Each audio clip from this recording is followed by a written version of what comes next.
Bismillahirrahmanirrahim. Alhamdulillahirabbil alamin. Wa bihi nasta'in ala umuri dunya waddin. Wassalatu wassalamu ala asyrafil anbiya wal mursalin Sayyidina Muhammadin wa ala alihi wa sahbihi ajma'in. Qala al-musannif al-imam Abu Hamid al-Ghazali rahimahullah, nafa'ana bi'ulumihi. Wa qala Nu'man ibnu Bashir, sami'atu Rasulullah sallallahu alaihi wasallam 'ala al-mimbar yaqul, ala innahu lam yabqa min ad-dunya illa mislu az-zubab yamuru fi jawwiha. Fallaha Allah bi ikhwanikum min ahli al-qubur fa inna a'malakum tu'radu 'alaihim. Wa qala Abu Hurairah qala an-nabiy sallallahu alaihi wasallam, la tabdahu mautakum bi sayyiati a'malikum fa innaha tu'radu 'ala awliyaikum min ahli al-qubur. Walidzalika qala Abu Darda, Allahumma inni a'udzu bika an a'mala 'amalan ukhzi bihi Abdullah ibn Rawaha wa kana qad mata huwa wa khaluhu. Wa su'ila Abdullah ibn Amr ibn al-As an arwahil mu'minin idza matu aynahi, qala hiya fi hawasil tayrin bidin fi zillil arshi wa arwahul kafirin fil ardi sabi'ah ila akhirih.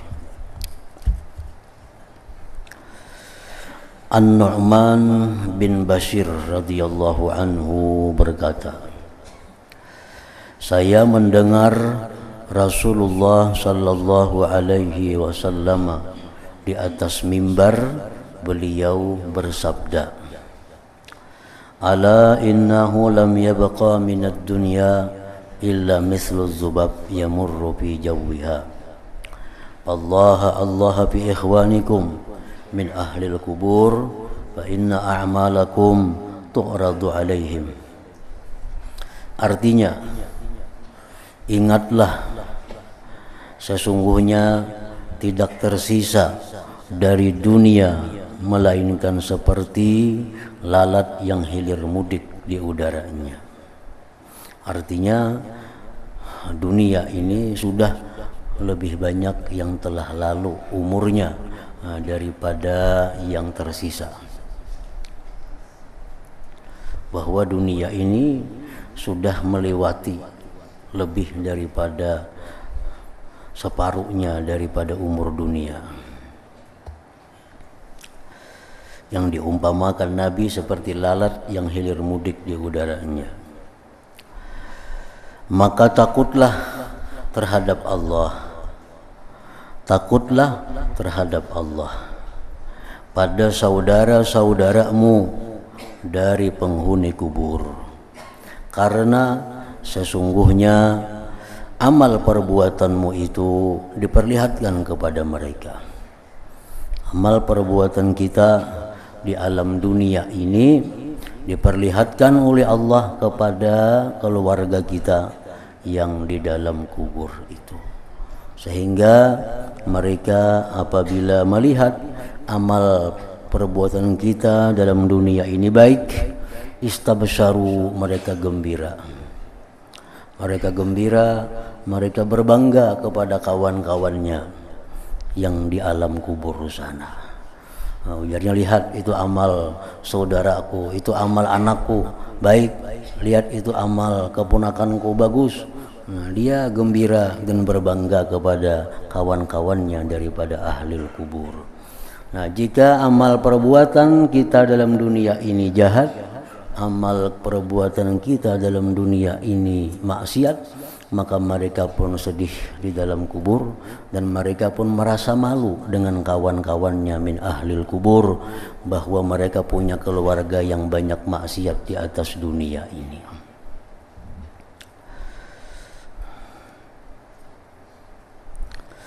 Abu Hurairah radhiyallahu anhu berkata, Rasulullah sallallahu alaihi wasallam bersabda, la tabdahu mautakum bisayyiati a'malikum fa innaha tu'radu ala awliyaikum min ahlil kubur.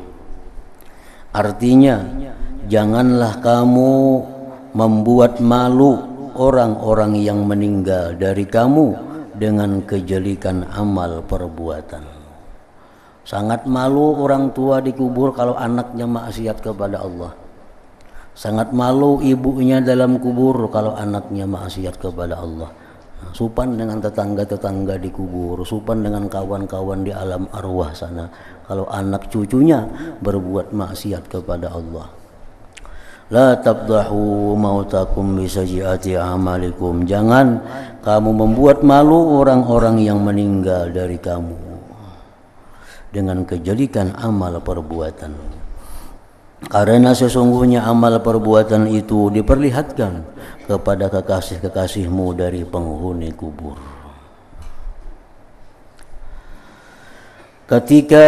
Karena itulah Abu Darda, sahabat Rasulullah sallallahu alaihi wasallam, berdoa, "Ya Allah, sesungguhnya aku berlindung kepadamu bahwa aku mengerjakan suatu perbuatan yang dapat menghinakan kepada Abdullah bin Rawahah, dan Abdullah bin Rawahah telah meninggal dunia dan ia adalah saudara laki-laki ibunya." Abu Darda ada berisi paman Sidin itu Abdullah bin Rawahah.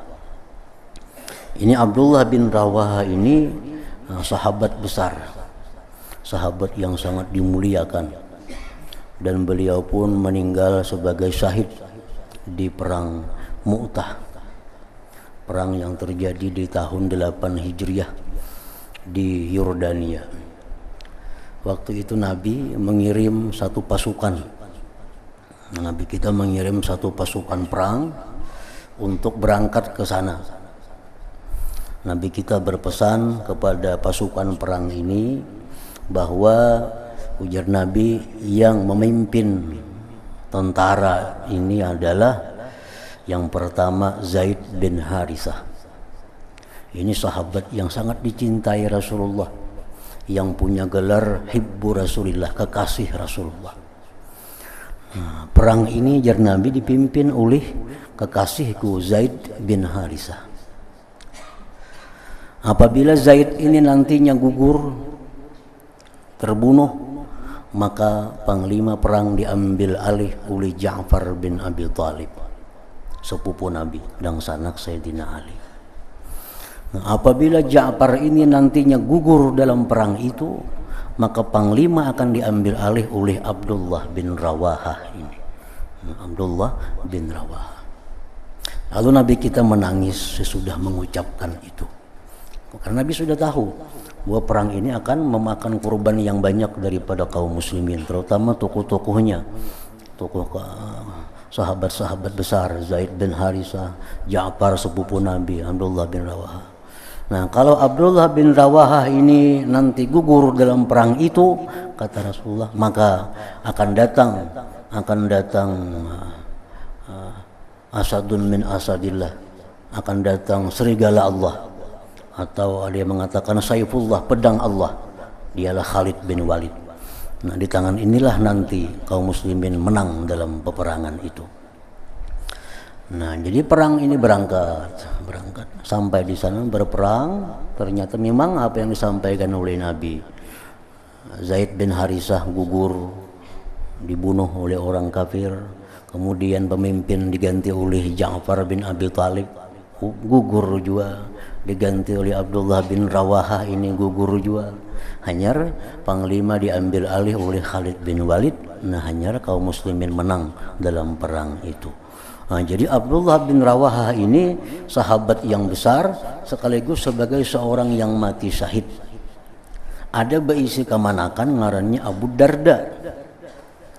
Nah, Abu Darda ini berdoa kepada Allah, "Ya Allah, aku berlindung kepada Engkau daripada memperbuat suatu perbuatan yang membuat malu pamanku Abdullah bin Rawahah." Nah, kan kayaknya kalau ini berbuat maksiat Abi Darda nih, Abi Darda berbuat maksiat dalam dunia, maka paman ada orang hebat di sana dipermalukan. Nah, gawian kemana kan jamna Abu Darda. Nah, kan malu jadinya Abdullah bin Rawahah kalau punya kamanakan yang berbuat maksiat di alam dunia ini. Nah, jadi Abu Darda minta perlindungan kepada Allah agar jangan sampai berbuat kemaksiatan yang membuat malu paman beliau sebagai orang besar Zaid bin Abdullah bin Rawahah radhiyallahu anhu tadi. Nah, jadi artinya perbuatan maksiat, perbuatan dosa itu bukan hanya mengakibatkan kada baik dengan seseorang, tetapi satu perbuatan dosa itu akan banyak mengakibatkan orang lain. Kejahatan satu perbuatan dosa bukan hanya diterima oleh pelakunya, tetapi banyak menyakitkan orang-orang lain. Nah, para ulama mengatakan bahwa satu perbuatan maksiat yang kita perbuat itu akan banyak menimbulkan kejahatan-kejahatan. Hanya satu maksiat yang kita lakukan. Pertama, ujar para ulama, kalau kita melakukan satu aja maksiat, itu kita sudah membuat suhtallah, murkanya Allah. Nah, kita berbuat satu maksiat, kada lakas tobat, kada lakas minta ampun, itu Allah murka lawan kita. Yang kedua, bahayanya maksiat itu parraha iblis aduwah. Kita berbuat dosa lalu kita kada tobat, itu membuat senang iblis. Padahal iblis itu adalah aduwah, musuhnya sendiri. Yang ketiga, satu perbuatan dosa yang kita kada segera tobat itu menjauhkan kita daripada surganya Allah. Yang keempat, perbuatan dosa yang kita lakukan kalau kada segera tobat itu akan mendekatkan kita kepada neraka. Yang kelima, satu perbuatan dosa kalau kita kada tobat itu menajisi dirinya sendiri, menguturi dirinya sendiri, yang mana dirinya itu dilahirkan dalam keadaan fitrah dan suci. Nah, kita ini suci, lahir bersih, karena dosa-dosa kita perbuat, kada kita tobat, akhirnya diri kita menjadi kotor, menjadi najis. Nah, yang keenam, perbuatan dosa yang kita lakukan itu izaul hafazah, menyakiti malaikat-malaikat hafazah yang menjaga kita. Karena setiap manusia itu ada beberapa malaikat yang mengiringinya. Setiap manusia itu ada beberapa malaikat yang disuruh Allah menjaga si manusia ini. Disebut malaikat hafazah. Nah, bila kita berbuat dosa, maka itu menyebabkan bau yang busuk. Kalau perbuatan dosa itu kita kada tobat, itu sebenarnya mengakibatkan bau busuk yang bersangatan. Dan malaikat hafazah itu sangat terganggu dia dalam mengawal kita yang berbuat dosa kada tobat tadi. Nah, yang ketujuh, satu perbuatan dosa yang kita kada tobat itu ahzanan Nabiya sallallahu alaihi wasallam, menyedihkan Nabi. Nabi pun tak umpat juga sedih, karena setiap minggu amal ibadah umat ini dilaporkan kepada Nabi daftarnya. Ini si Fulan bin Fulan, Fulan bin Fulan melakukan kebaikan, maka bersinarlah wajah Nabi. Fulan bin Fulan melakukan maksiat, maka sedihlah Nabi. Nah, jadi maksiat ini kalau kita kada tobat, Nabi pun umpat juga jadi sedih. Jadi kita menyedihkan Nabi, kadang menggembirakan Nabi kita. Nah, yang kedelapan, akibat dosa itu apa? Khianatul muslimin. Kita mengkhianati kaum muslimin. Kita berkhianat kepada kaum muslimin. Jadi imam misalnya, amun kita berisi dosa, kita kada tobat jadi imam, maka nang mengikut ini jadi makruh jadinya. Kan mengkhianati orang ngarannya. Orang berjamaah ke masjid itu datang mencari pahala, mencari fadilat sembahyang berjamaah. Oh, ternyata si imam ini orangnya orang yang berdosa, yang kada tobat dari dosanya.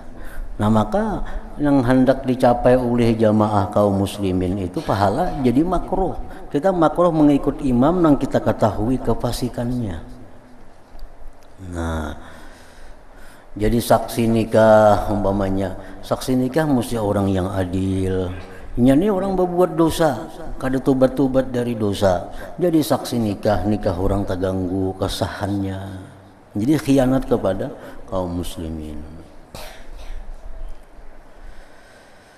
Nah, lagi yang ke-8,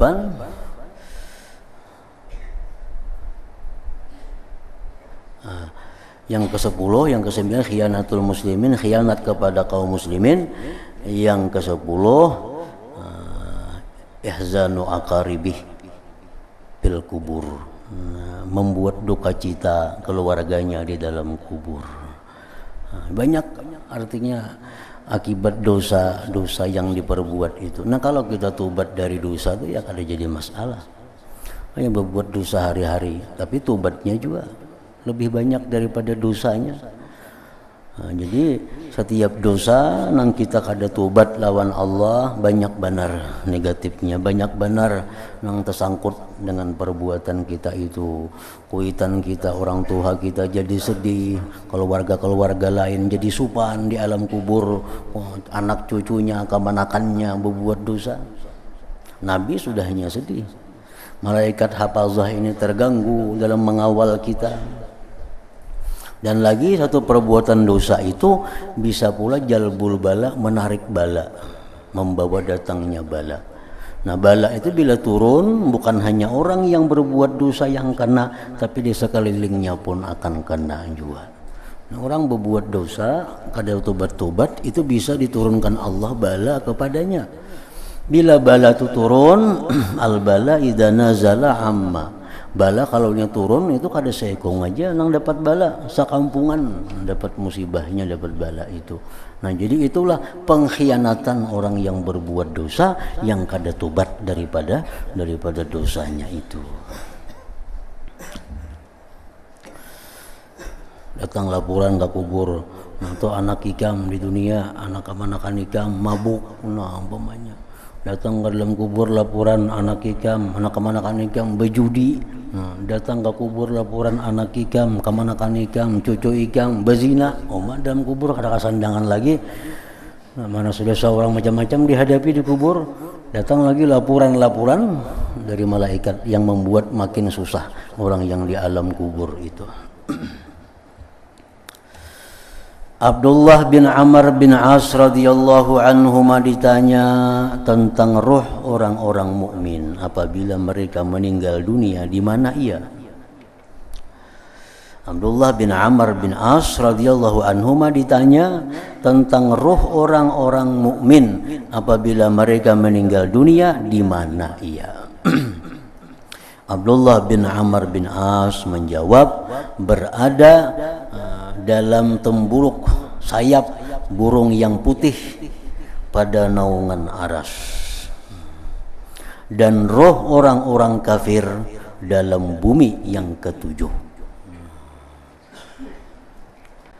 Jadi macam-macam hadis dari Rasulullah yang menjelaskan tentang di mana roh kita kediamannya waktu kita menunggu hari kiamat itu. Ada yang mengatakan hadis Rasulullah bahwa roh-roh orang yang beriman itu berada di sayap-sayap burung yang putih. Dia berkeliling di taman-taman surga. Roh-roh orang syuhada, orang syuhada mati syahid, dia berada di sayap-sayap burung hijau yang berkeliling di taman-taman surga. Ada roh orang mukmin tapi banyak maksiat kepada Allah. Roh itu gentayangan di antara langit dan bumi. Ini orang mukmin juga, cuma ini banyak dosa. Rohnya ini berkeliaran di antara langit dan bumi. Kalau roh-roh orang kafir itu berada di lapisan terbawah bumi ini, di bumi yang ketujuh atau yang dinamakan dengan sijin. itu kumpulan arwah-arwah orang kafir, orang-orang yang mati kada membawa iman kepada Allah Subhanahu wa taala. Baik orang kafir yang mulai lahir kafirnya, atau orang kafir yang Islam di tengahnya bakafir, atau orang Islam yang begitu hendak mati keluar iman berdahulu sebelum nyawanya, dikumpulkan di lapisan bumi yang paling bawah. Keadaan roh-roh mereka tadi. Abu Sa'id Al-Khudri radhiyallahu anhu berkata, saya mendengar Rasulullah sallallahu alaihi wasallam bersabda, innal maita ya'rifu may yaghsiluh wa may yahmiluh wa may yudallihi bi qabri. Artinya sesungguhnya orang yang meninggal dunia itu mengenal, tahu orang yang memandikannya, tahu orang mandiakannya si anu. Orang yang membawanya ke pekuburan tahu inya. Dan orang yang memasukkannya dalam kuburnya pun nya tahu. Karena roh itu kada hilang. Roh itu kada hilang idraknya. Nah, idrak pengetahuannya itu kada hilang. Nah, itu kada hilang daripada roh. Saleh Al-Murri berkata, telah sampai kepadaku kabar atau hadis bahwa roh-roh itu saling bertemu ketika mati. Hanya bertemuan.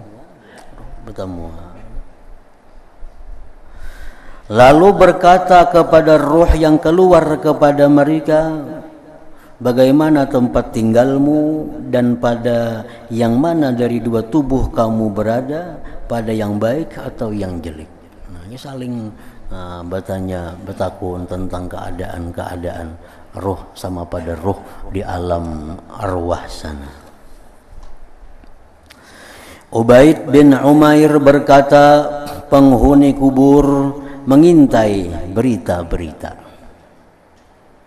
Ini tahu juga kayak apa keadaan kita ke dalam dunia. Tahu aja ada informasi-informasi yang sampai ke alam roh sana. Baik kabar dari malaikat seperti orang berbuat baik tadi atau berbuat jahat, atau kabar dari orang-orang yang hanya meninggal dunia masuk ke alam arwah. Ada berita-berita membawa kabar-kabar. Sebagian roh ada yang bisa berkeliling kemana-mana inya hendak.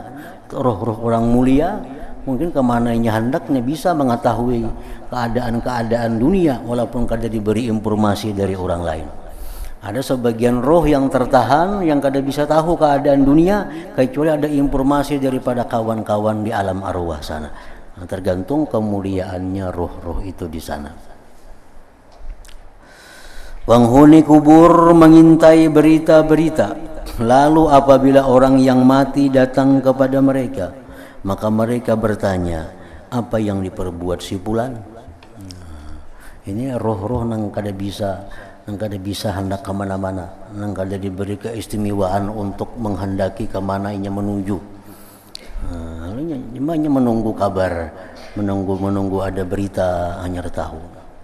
Ada orang yang hanya mati dikuburakan, nah bertanya apa yang diperbuat si fulan.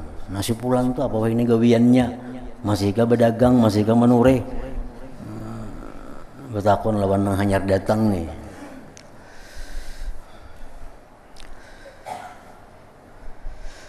Maka mereka bertanya apa yang diperbuat si fulan. Maka orang mati itu menjawab,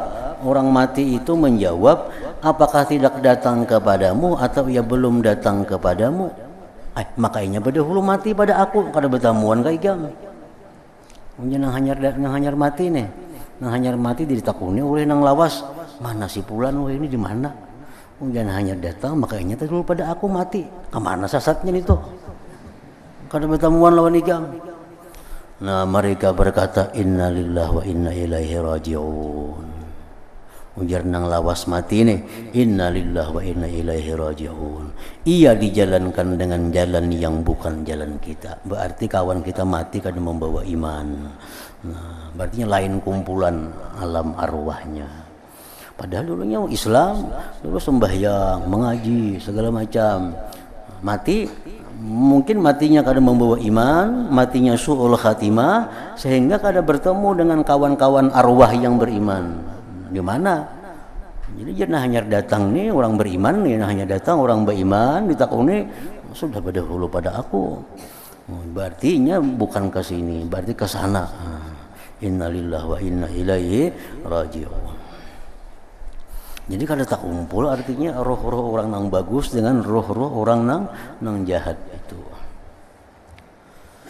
Dari Ja'far bin Sa'id ia berkata, apabila seorang laki-laki meninggal dunia maka anaknya menyambut kedatangannya sebagaimana menyambut kedatangan orang yang bepergian. Orang nang bisi anak halus, anak nang belum balik matian sudah banyak.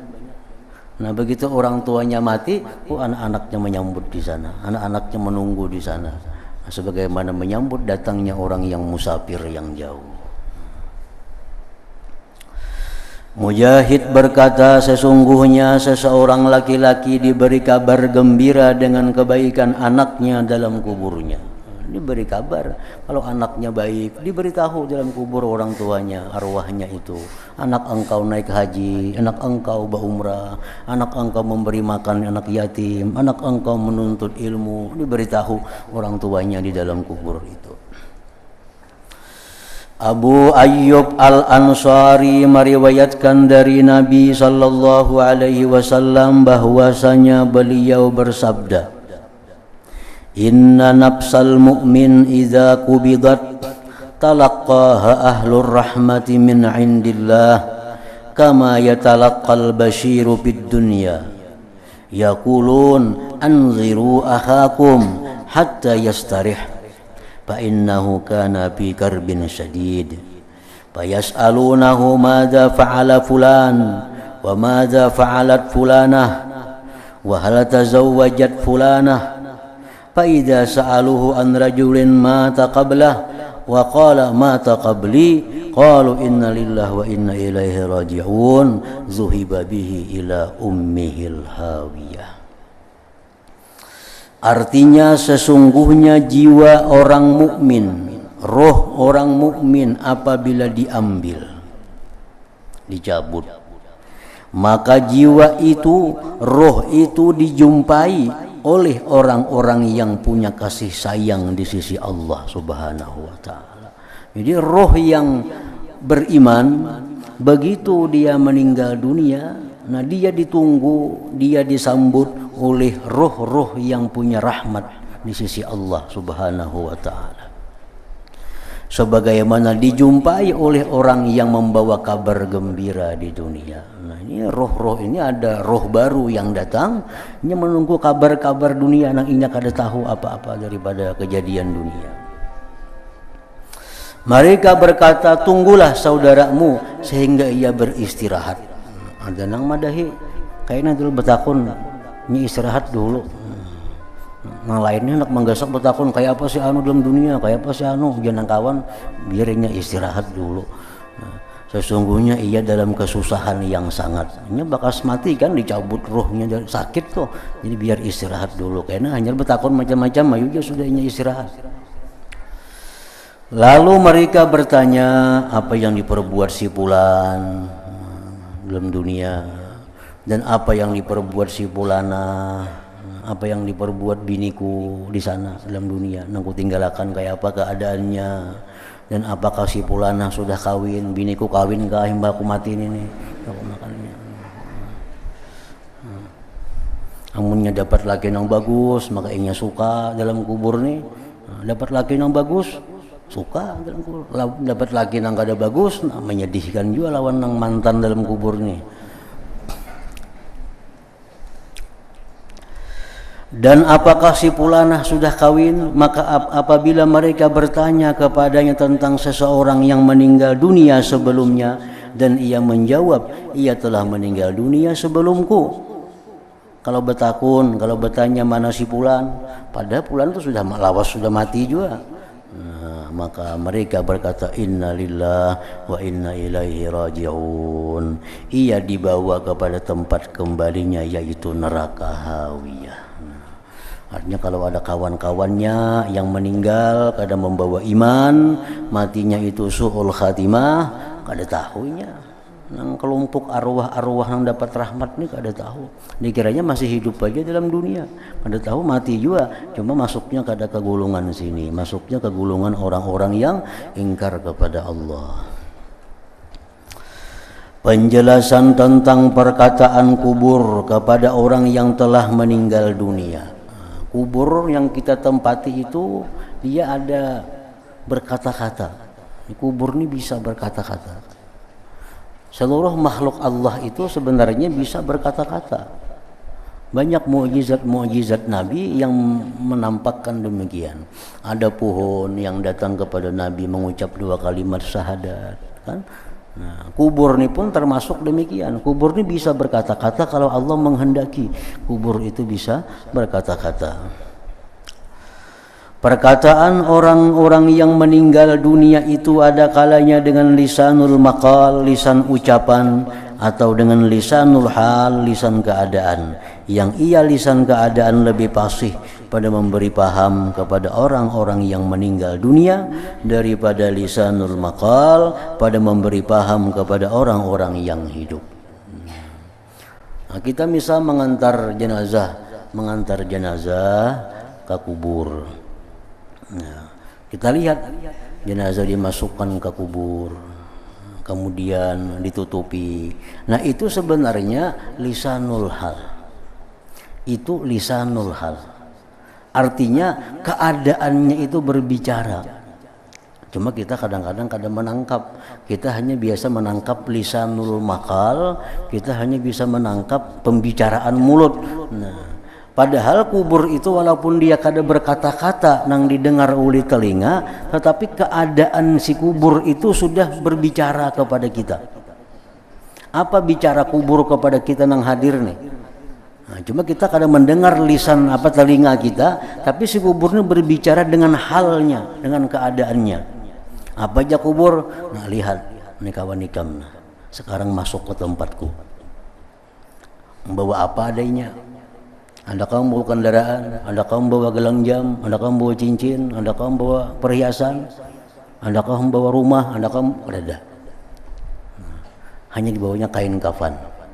Setelah ini dia akan dikubur sendirian, gelap gulita. Nah, itu sebenarnya kubur itu berbicara kepada kita nang hadir, tapi dengan halnya bicara, bukan dengan tutur katanya.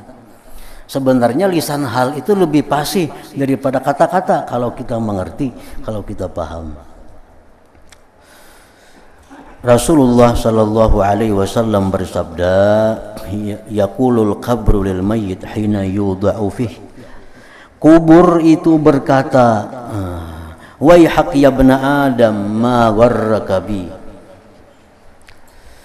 Alam ta'lam anni baitul fitnah wa baitul zulmah wa baitul wahdah wa baitul jud ma gharraka bi idh kunta tamurru bi fazzaza fa in kana muslihan ajaba anhu mujibul qabri fa yaqul ara'aita in kana ya'muru bil ma'ruf wa yanha 'anil munkar fa yaqulul qabru inni idzan atahawwalu alaihi khudra wa ya'udu jasaduhu nura wa tas'alu ruhuhu ila Allah ta'ala.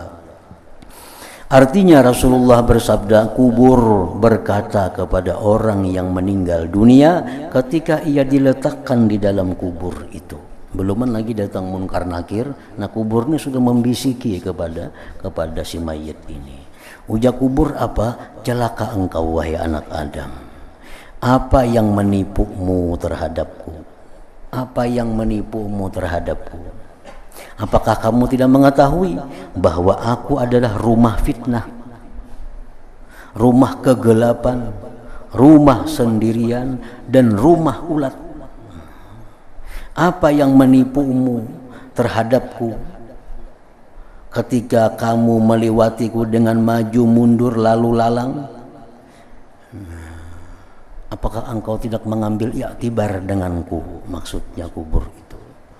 Nah, jika si mayit ini orang yang berbuat baik, maka ia dijawabkan oleh penjawab kubur. Jika mayit ini orang baik, nah maka ia berkata, ada yang menjawab.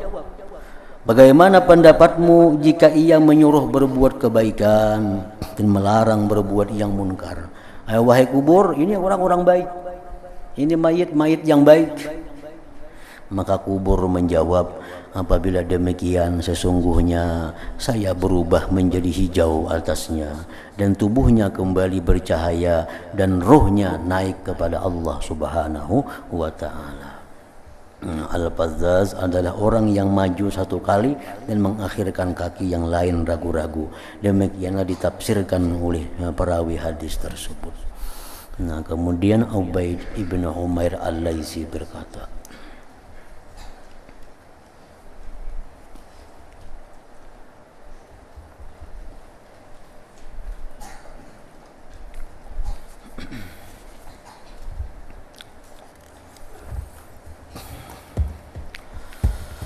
Hamdul zikri fa'alam annahu la ilaha illallah Muhammadur Rasulullah la ilaha illallah Muhammadur Rasulullah la ilaha illallah Muhammadur Rasulullah la ilaha illallah la ilaha illallah la ilaha illallah la ilaha illallah la ilaha illallah Allahu Allah Allahu Allah Allahu Allah Allahu Allah Allahu Allah Allahu Allah Allahu Allah Allahu Allah Allahu Allah Allahu Allah Allahu Allah Allahu Allah La ilaha illallah Muhammadur Rasulullah La ilaha illallah Muhammadur Rasulullah La ilaha illallah Muhammadur Rasulullah La ilaha illallah Al-Fatiha ila hadratin Nabi Ar-Rahman Ar-Rahim Maliki yawmiddin Iyyaka na'budu wa iyyaka nasta'in ihdinas siratal mustaqim siratal ladzina an'amta 'alaihim فيا أيها الراجون منه شفاعة صلوا عليه وسلموا تسليما اللهم صل وسلم وبارك عليه